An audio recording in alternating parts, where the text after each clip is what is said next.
பாலா சார்கிட்ட நம்ம போனாலே ஒரு மோல்ட் ஆயிரும்.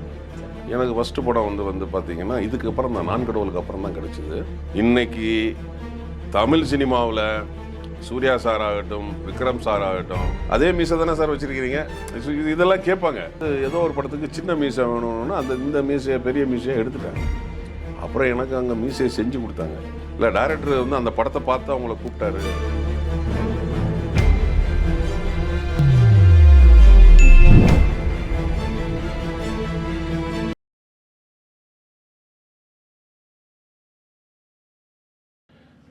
இன்னைக்கு தமிழ் சினிமாவில் சூர்யா சார் ஆகட்டும், விக்ரம் சார் ஆகட்டும், அவர்கிட்ட நடித்தவங்க தான் இன்றைக்கி பெரிய ஸ்டார். கண்டிப்பாக கண்டிப்பாக புரியுதுங்களா? அதனால் பாலா சார்கிட்ட நம்ம போனாலே ஒரு மோல்ட் ஆயிரும்.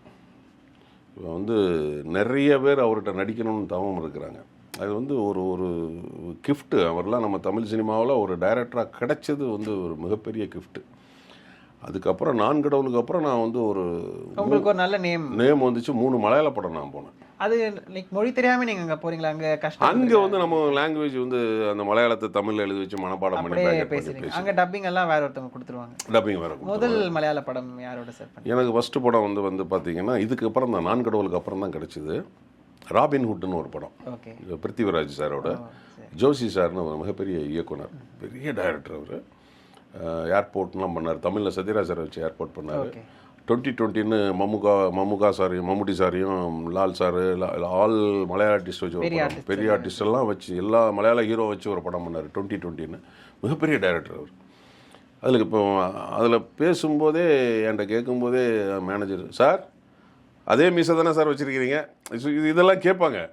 ஏன்னா பேசுனாங்களா? ஆமாம், மேக்ஸிமம் வந்து மலையாள தமிழில் பேசுவாங்க. அதே மீசை தானே வச்சுருக்கிறீங்க, நான் கடவுள் மீசை தானே வச்சுருக்கீங்க. ஆமாம் சார். இல்லை, டைரக்டர் வந்து அந்த படத்தை பார்த்து அவங்கள கூப்பிட்டாரு. நிறைய வந்து அதை தான் வந்து ரெஃபர் பண்ணி நான் கடவுளுக்கு அப்புறம் தான் நம்ம வந்து ஒரு ரிஜிஸ்டர் ஆயிடுச்சு. ஏன்னா வந்து இன்னைக்கு வந்து நான் வந்து எல்லா லாங்குவேஜ்லேயும் போய் போலீஸாக நடித்தேன்னா அது காரணம் வந்து நான் கடவுள். தமிழுக்கு அப்புறம் மலையாளம் அப்புறம் தெலுங்குக்கு அப்புறம் தான் கன்னடம் வந்து என்னுடைய ஒய்ஃபோட தம்பி வந்து பெரிய டைரக்டர் PC சேகர்னு. அவர் பண்ணுற படங்கள் நமக்கு வந்து வாய்ப்பு கொடுத்துருவாரு. அவர் படங்களில் ஒரு 7 படம் பண்ணியிருக்கிறேன். ஹிந்தி படம் ஒரே ஒரு படம் பண்ணேன், சென்னை எக்ஸ்பிரஸ், ஷாருக் கான் சாரோட ஒரு படம். அதில் வந்து மீசை எடுத்துட்டேன் நான். அப்படிங்களா? ஃபஸ்ட்டு ஷெட்யூலில் மீசை வச்சுருந்தேன். 2வது ஷெட்யூலில் இங்கே வந்து ஏதோ ஒரு படத்துக்கு சின்ன மீசை வேணும்னா இந்த மீசையை பெரிய மீசையை எடுத்துட்டேன். அப்புறம் எனக்கு அங்கே மீசையை செஞ்சு கொடுத்தாங்க. பாம்பேயில் அதே மாதிரி ஒரு மீசையை வந்து அளவுலாம் எடுத்து சேம் அதில் நீங்கள் பார்த்தீங்கன்னா சென்னை எக்ஸ்பிரஸில் கிளியராக தெரியும். ஒரு இதில் ஒரிஜினலாக இருக்கும், ஒரு இதில் ஒட்டு மீசையாக இருக்கும். அது உங்களோட இதுக்கு ஏற்றாப்லேயே டிசைன் பண்ணி அதை பண்ணி கொடுத்தாங்க பாம்பேயில். அது மீசை இல்லாமல் எனக்கு ஒரு அஜித் சார் படம் ஒன்று லாஸ் ஆகிப்போச்சு. நான் ஹைதராபாத்தில் ஒரு ஷூட்டிங் தெலுங்கு படம் போயிருக்கேன். தெலுங்கில் வந்து நம்ம கல்ச்சரில் வந்து இந்த மாதிரி வச்சுருப்பாங்க. தெலுங்கில் போலீஸ் வந்து சின்ன மீசையை தான் வச்சுருக்கேன். அங்கே போனோடனே சின்ன மீசை வைக்க சொல்லி இந்த மீசை எடுக்க வச்சுட்டாங்க. அப்புறம் எனக்கு AVMலேருந்து ஃபோன் வருது, சார் இந்த மாதிரி பேரரசு சார் படம் திருப்பதின்னு ஒரு படம், அஜித் சார் ஹீரோ, ஒரு 3 நாள் டேட்டு வேணும், ஒரு போலீஸ் கேரக்டரு, வந்துடுங்க அப்படின்னா. சரி சார் வந்துடுறேன் அப்படி. திரும்ப 5 நிமிஷம் கழிச்சு திரும்ப ஃபோன் வருது, சார் அதே மீசை தானே வச்சுருக்கீங்க அப்படின்னு. ஐயோ இல்லையாங்க, தெலுங்கு படத்துக்கு மீசை எடுத்துட்டேனே அப்படின்னு. இல்லையா, இப்போ மீசை டைரக்டர் அதே மாதிரி மீசை கேட்குறாரு. அன்னைக்கு திருப்பதி படத்துக்கு பிறகு நான் அந்த மீசையை எடுக்கவே இல்லை. அப்படியே இருக்கு. ஏன்னா எங்கே லாஸ் ஆயிருமோன்னு சொல்லிட்டு அதனால மீசையை எடுக்கவே இல்லை. சீரியல்ஸ் பண்ணிட்டு இருந்தீங்களா சார்? சீரியல் பண்ணிட்டு இருக்கேன். உங்களுக்கு கிளாஷ்ல எதுவுமே ஆனது இல்லை? அதெல்லாம் இல்லை.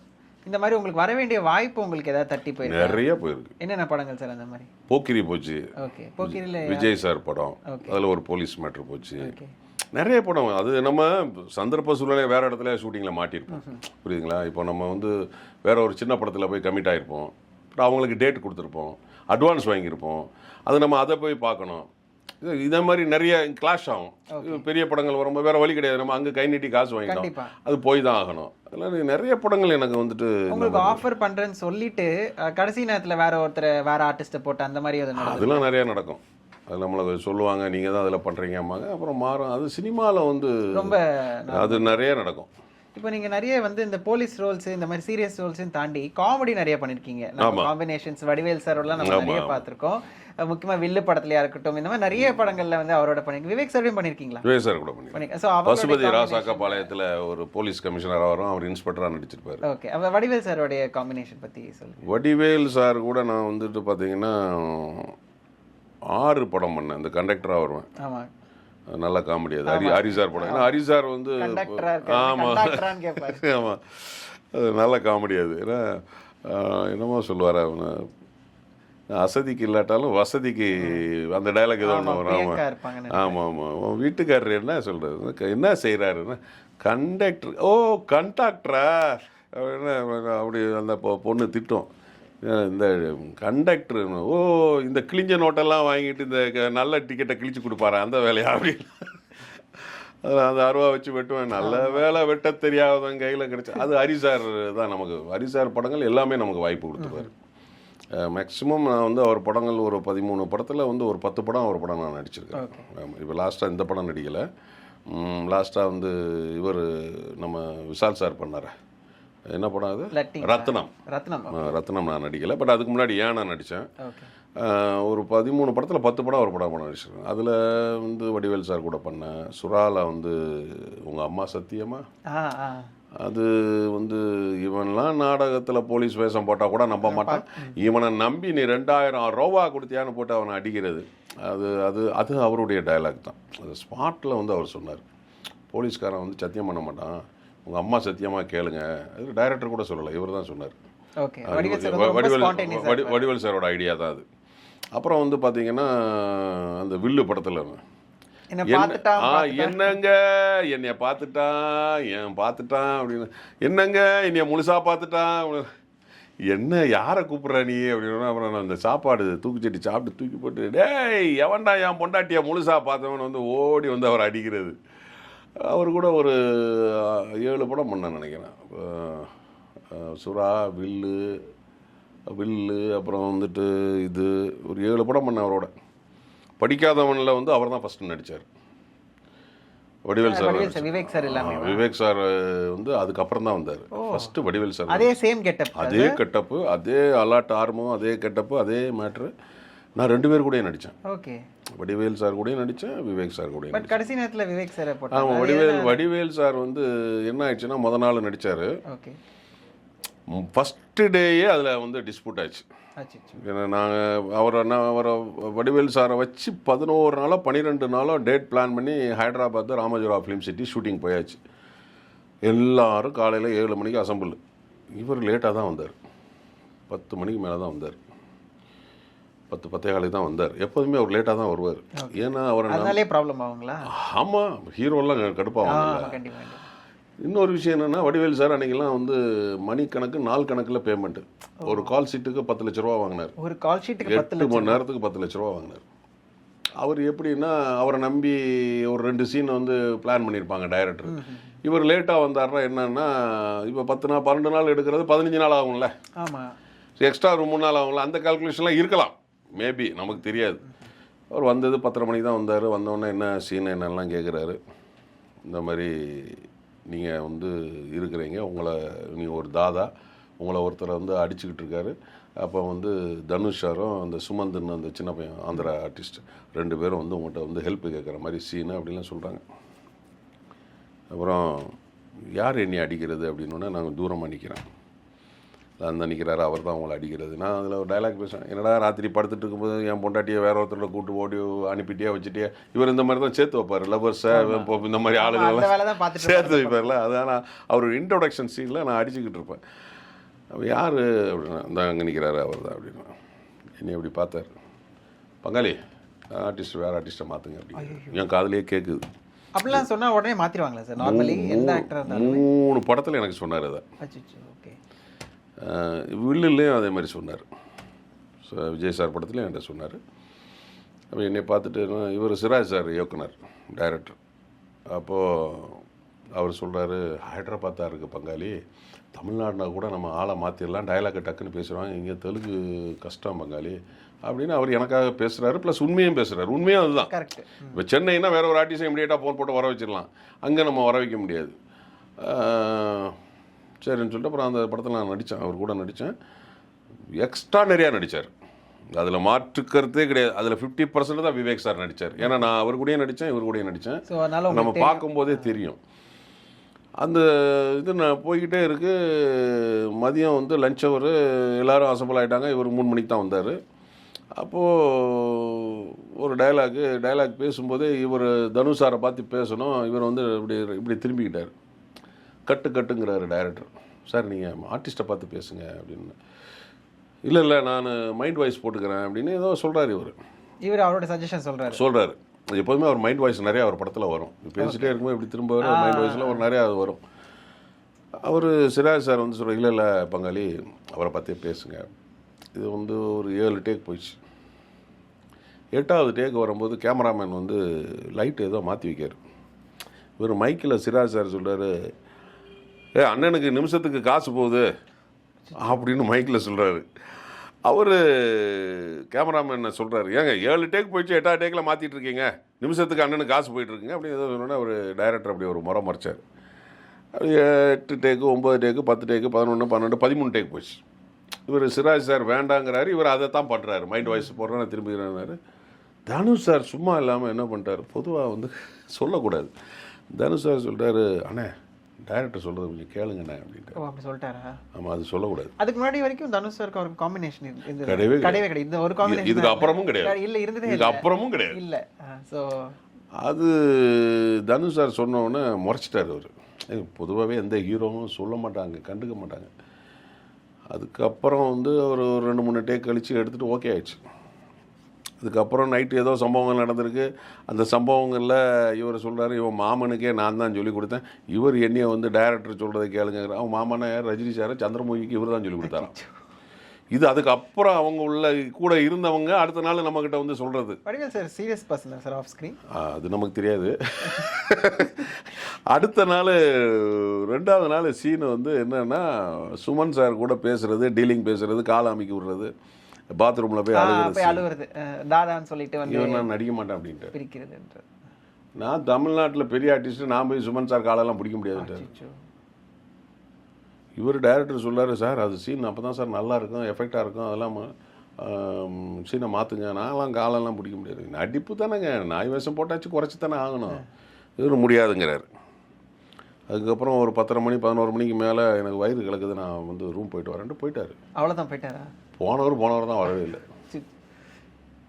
11 ஆச்சு, 12 ஆச்சு, 12:30 ஆச்சு, 1 மணி ஆச்சு, பிரேக் விட்டாங்க. மேனேஜர் போய் ரூமில் போய் பாருங்கன்னா ரூமில் பெட்டி படிக்கலாம் எடுத்துகிட்டு இங்கே வந்துட்டார். அவ்வளோ பெரிய ஆர்டிஸ்ட் அப்படி பண்ணுறது வந்து அது என்ன தெரியல. அப்புறமா எல்லாருமே பேக்கப் பண்ணி நாங்கள் வந்துட்டோம். அதுக்கப்புறம் தான் விவேக் சார் வந்தார். நான் விவேக் சார் கூடயும் போய் நடித்தேன். அதே ராமோஜிராவ் ஃபிலிம் சிட்டியில் போய் அதே இடத்துல அதே டைலாக்கை திரும்பவும் நம்ம போய் பேசி நடித்தோம். ஸோ இப்படி நிறையா அது சினிமாவில் நடக்கும். அது வந்து எது வேணாலும் எப்போ வேணாலும் எது வேணாலும் நடக்கும். அதே மாதிரி நீங்கள் சொன்ன மாதிரி ஒரு ஆர்டிஸ்ட் இல்லை இவங்க வேணாம் அப்படின்னு சொன்னால் அதை உடனே எடுத்துருவாங்களா? லைக் ஒரு மெயின் ஆர்டிஸ்ட், பெரிய ஆர்டிஸ்ட் சொன்னால் எடுத்துருவாங்க. என்னடா நம்ம கூப்பிட்டு வச்சிருக்கோமே, அவங்களை கூப்பிட்டு வந்திருக்கோமே கண்டுக்க மாட்டாங்க. அதெல்லாம் கண்டுக்கவே மாட்டாங்க. ஏன்னா என்னை அப்படி தான், நான் ஏவிஎம்மில் ஒரு டப்பிங்கை போய் உட்காந்துட்ருக்கோம். இவர் வந்தார். வந்து 4:30 மணி இருக்கும். இதே வடிவேல் சார் வந்தார். சரி என்ன இருந்தாலும் ஒரு சீனியர் ஆர்டிஸ்ட்டு, பெரிய ஆர்டிஸ்ட்டு, நான் வணக்கம்ண்ணா அப்படின்னா, நான் அப்படி வணக்கம் அப்படின்னாரு. என்ன அப்படின்னாரு, இல்லை டப்பிங் வந்தேன் அப்படின்னா. சரி நாளைக்கு ஃப்ரீயாக இருக்கீங்களான்னாரு. ஆமாம் நாளைக்கு நான் ஃப்ரீ தான் அப்படின்னா, ஏன் முன்னாடியே ஃபோன் பண்ணுறாரு, செல்ஃபோன். பங்காளி இந்த நாளைக்கு அந்த டீ கடை சீன் இருக்குல்ல, ஆமாம் அந்த அடிக்கிற சீனு, அந்த திருநெல்வேலி இந்த சாமியில் அருவா வச்சுட்டு வருவார, ஆமாம் அதுதான் மீசை ராஜேந்திரன், அவரை அந்த சீனில் போட்டுடலாமா? சரி அப்படின்னு வச்சுட்டார். நாளைக்கு காலைல 7 மணிக்கு நீங்கள் டிஆர் கார்டன் வந்துருங்க. நானும் காலையில் சரி ஏதோ ஒரு நல்ல சீனு தானே, போய் டிஆர் கார்டனுக்கு போயிட்டேன் நான். பட் இவர் லேட்டாக தான் வந்தார். எல்லாருமே அசம்பிள் ஆனாங்க. இவர் கொஞ்சம் லேட்டாக வந்தார். இவர் அதுக்கப்புறம் மேக்கப் போட்டு காஸ்டியூம் போட்டு அந்த சீன் எடுக்கிறாங்க. பெசன் நகர் ரவியன் அதில் நடிக்கிறார். ஒரு டீ கடை சீனில் டீயில் வந்து இப்போ உட்கார்ந்து அடிக்கிறது, காப்பி கொட்டுறது அப்படிலாம் ஒரு சீன். அது என்ன படம்னு நம்ம சிங்கமுத்தண்ணன் பையன் நடித்த படம், மதுரை வீரனா என்னமோ ஒரு சம்திங் ஒரு நேம். சிங்கமுத்தண்ணன் ப்ரொடியூசரு, அவர் பையன் ஹீரோவாக நடித்த படம். ஆமாம். அதில் வந்து அப்புறம் பார்த்தா சீன் போயிட்டே இருக்குது. அப்போ அவர் கூட நடிக்கிற இந்த ஆர்டிஸ்ட்லாம், காமெடி ஆர்டிஸ்ட்லாம் இருக்காங்க. அவங்கெல்லாம் நமக்கு நல்ல நண்பர்கள். அவங்க சொன்னாங்க, அண்ணா நீங்கள் நடிக்க வேண்டியதும் அவர் நடிச்சிட்ருக்காரு, நீ இப்படியே நின்றுட்டு இருந்தால் ஆகாது, என்னென்னு போய் கேளுங்க அப்படின்னா. அப்புறம் அந்த ஷாட்டு முடிஞ்சோடனே இவர் ஒரு சேரில் ஒரு 2 காலை இப்படி போட்டு கையை அப்படி வச்சுக்கிட்டு காலை ஆட்டிக்கிட்டே இப்படி இருந்தார். அண்ணா வணக்கம்ண்ணா அப்படின்னு. வணக்கம் கூட போடலை, அப்படி பார்த்தாரு. இல்லைண்ணா அண்ணா நேற்று ஏவிஎம்மில் டப்பிங்கில் இருக்கும்போது நீங்கள் வர சொன்னீங்க, நீங்கள்லாம் விஜயகாந்த் ஆள், உங்களுக்கெல்லாம் வாய்ப்பு கிடையாது அப்படின்னா. எனக்கா கோவம், பயங்கரமான கோவம். ஆனால் நேற்று நீங்கள் தானே நான் வர சொன்னேன், சிவனேன்னு நான் போய்கிட்டு இருந்தேண்ணே டப்பிங்குக்கு, நீங்கள் தானே வந்து வாங்கன்னு சொன்னீங்க, இப்போ வந்துட்டு நீங்கள் வந்து இந்த மாதிரி சொன்னீங்கன்னா அது என்னண்ணே, நியாயமே இல்லையாண்ணே அப்படின்னு. இல்லை உங்களுக்கெல்லாம் வாய்ப்பு இல்லை. எனக்கு கோவம் வந்துச்சு, ஒத்த மிதிச்சிடலான்னு பார்த்தேன். அன்றைக்கி மிதிச்சிருந்தானே நான் பெரிய ஆள். சரி நான் பெரிய ஆளாக இருக்காரான்னு சொல்லிட்டு நான் ஒரே ஒரு வார்த்தை சொல்கிறேன், ஆனால் இந்த மாதிரி யாருக்கும் பண்ணாதீங்க சரியா அப்படின்னு சொல்லிவிட்டு நான் வந்துட்டேன். ஒரு 2 நாள் கழித்து ஆஃபீஸ் போகிறேன். ரிசப்ஷனில் ரவின்னு ஒருத்தர் இருக்கார். இங்கேருந்து சிசிடிவி கேமராவில் கேப்டன் பார்த்தார். ஓ, இந்த நடந்த விஷயத்தை கேப்டன் பார்த்துட்டாருங்க. நடந்த விஷயத்தை பார்க்கல, நீங்கள் வந்தது, நான் அவங்க ஆஃபீஸுக்கு வந்ததை பார்த்துட்டார். ஓகே. ரவிகிட்ட இன்டர்காமில் கூப்பிட்றாரு, ராஜேந்திரநாத் சாரை மேலே வர சொல்லுங்கள். நான் மேலே போகிறேன். ஷூட்டிங் ஸ்பாட்டில் என்ன நடந்தது டிஆர் கார்டனில் அப்படிங்கிறார். அதுக்குள்ளே நியூஸ் அவருக்கு போயிட்டு, இல்லை கேப்டன் இந்த மாதிரி நடந்தது அப்படின்னா. சும்மாவா விட்டு வந்தீங்க நீங்கள் அப்படின்னாரு. இவ்வளோ தூரம் அசிங்கப்படுத்தியிருக்காரு, அவமானப்படுத்தியிருக்காரு, சும்மாவா விட்டு வந்தீங்கன்னு. இல்லை கேப்டன் நடிகர் சங்கம். நடிகர் சங்கத்தை திட்டினார். என்ன நடிகர் சங்கம், நான் பார்த்துக்குவேன். இவ்வளோ அசிங்கப்படுத்தியிருக்கிறாரு, ஒன்றும் சொல்லாமல் வந்திருக்கிறீங்க.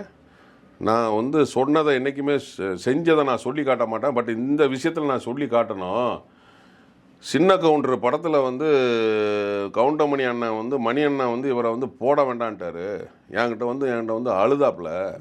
நானும் மதுரை தானே, என்னை வந்து மணி அண்ணன் கவுண்டமணி சார் வேண்டான்னு சொல்கிறாருன்னு நான் வந்து உதயகுமார்கிட்ட சொல்லி என் கூடையே த்ரோட்டாக வரட்டும், கொடை பிடிக்கிற மாதிரி வரட்டும் அப்படின்னு சொல்லிட்டு நான் சொல்லி த்ரோட்டாக அந்த படத்தில் நான் நடிக்க வச்சேன்.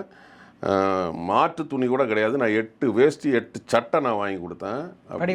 ஆமாம், இதை நான் செஞ்சதை யாருக்குமே சொல்லி காட்ட மாட்டேன், ஆனால் இந்த விஷயத்தில் நான் சொல்லி காட்டணும். இனிமேல் இந்த மாதிரி ஏதாவது நடந்ததுன்னா ஏதாவது பண்ணிவிட்டு நீ என்கிட்ட வந்து நிற்கணும் அப்படின்னாரு.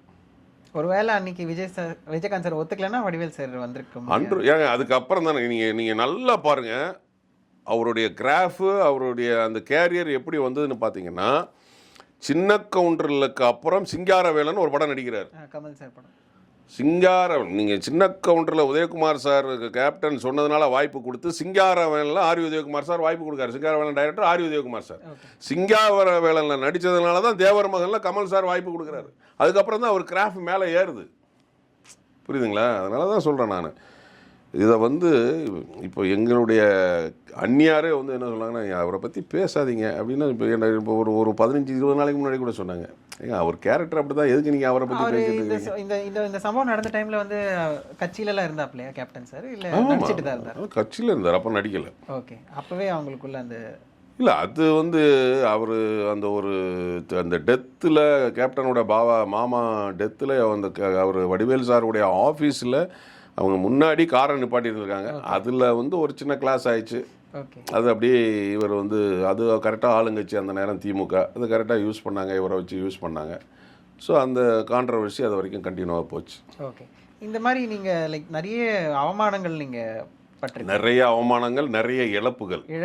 ஓகே, என்ன மாதிரி இழப்புகள் சார்? வரும்ல கண்டிப்பாக. ஏன்னா நம்ம கேப்டன் கூட இருக்கிறதுனால நிறைய பேர் வந்து வாய்ப்பு கொடுக்க மாட்டாங்க. அது அவரோட இருக்கிறதுனால அது எப்படி சார் சம்மந்தப்படுத்த? இல்லை, நம்ம அரசியலுக்கு வந்துடுறோம்ல. ஓ சரி, அப்படி சார். நம்ம சினிமாவில் மட்டும் அவரோட இருந்தாலும் பரவாயில்ல, நம்ம அவரோட அரசியல்லையும் பயணம் பண்ணுறோம்ல. ஸோ நீங்கள் ரொம்ப ஸ்ட்ரெயிட் ஃபார்வர்டாக இருப்பீங்க.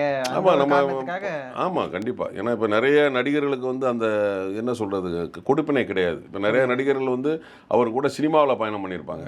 பட் நான் ஒருத்தன் தான் சினிமாலையும் அவர் கூட ட்ராவல் பண்ணியிருக்கேன், அரசியலையும் அவர் கூட ட்ராவல் பண்ணியிருக்கிறேன். ஓகே, அதனால வந்துட்டு இந்த மாதிரி ஒரு விஷயங்கள்லாம் உங்களுக்கு 2002க்கு அப்புறம் நான் எல்லா படங்களுமே அவர் படங்களில் நான் இருந்தேன். அரசியல்லையும் சினிமாவிலையும் நான் தான் அவர் கூட நிறைய நாள் ட்ராவல் பண்ணியிருக்கிறேன். ஒரு சம்பவம் வந்து சொல்கிறேன்னா, இது வந்து கலைஞர் கதை வசனத்தில் எனக்கு ஒரு 2 படம் வாய்ப்பு கிடைச்சிது. நான் போய் கேப்டன்கிட்ட கேட்குறேன், கேப்டன் இந்த மாதிரி கலைஞர் கதை வசனத்தில் என்னை நடிக்கிறது கூப்பிட்றாங்க, நான் போகலாமா அப்படின்னு. யதார்த்தமானவர், எளிமையானவர், இன்னும் நிறைய சொல்லிட்டு போகலாம். மனிதநேயம், அது மாதிரி அடுத்தவங்களுக்கு செய்கிறத சொல்லி காட்ட மாட்டார். பசின்னு போனால் சாப்பாடு போட்டு அழகு பார்ப்பார். எந்த தலைவரும் இதை சொல்ல மாட்டாங்கங்க, யாருமே சொல்ல மாட்டாங்க. அதுதான் கேப்டன்.